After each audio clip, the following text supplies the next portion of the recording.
So, what's up mga kagri? Time check, it's 7 PM kaya oras na po para magbigay tayo ng ating formal 40 sa ating mga i-condition na mga manok at para rin po sa kanilang priming dahil inahanda ko po sila para sa early bird na breeding. So, ayun po ang ating formal 40 ay flagship conditioning dewormer po ng Battlecock. So, ayun. Sa formal 40, bulwak ang bulate sa tinae. At ito po ay total worm flushing, kaya po hindi po nakakabuo ng immunity ang mga bulate dahil wala pong natitira. Ayun, sabi ko nga it's 7 PM, time na po para magbigay ng ating formal 40. So, ang recommended po na oras ng pagbibigay po or pagpupurga gamit po ang formal 40 ay 7 PM at 4 AM in the morning. So, ayun, mas preferably po para sa akin ang 7 PM, kaya ayun, overtime tayo at magbibigay po tayo ng ating formal 40. At syempre kapag po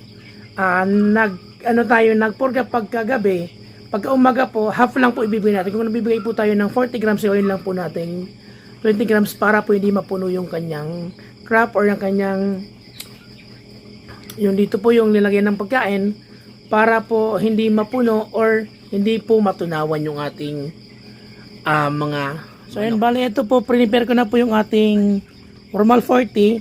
Ayun, recommended po na dapat po monthly or every 30 days po ay mag-deworm po tayo ng ating mga alaga.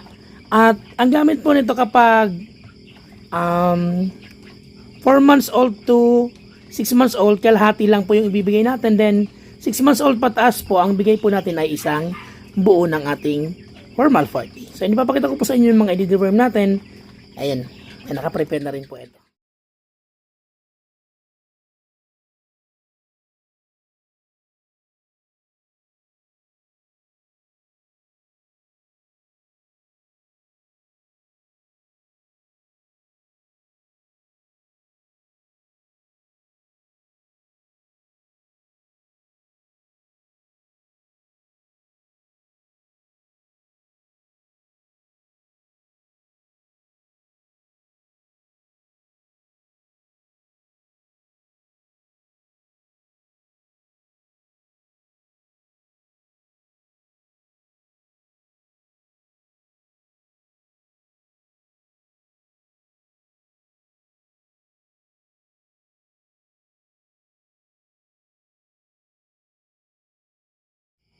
Ayan mga kagri, so punta po tayo dun sa range area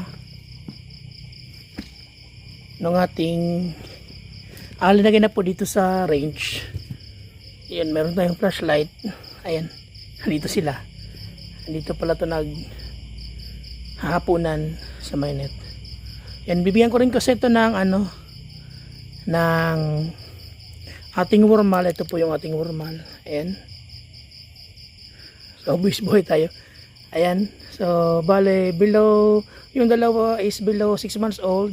Ito, na po ata yan, 7 months old. Ayan, pupurgahin rin po natin para po sabay-sabay. Ayan.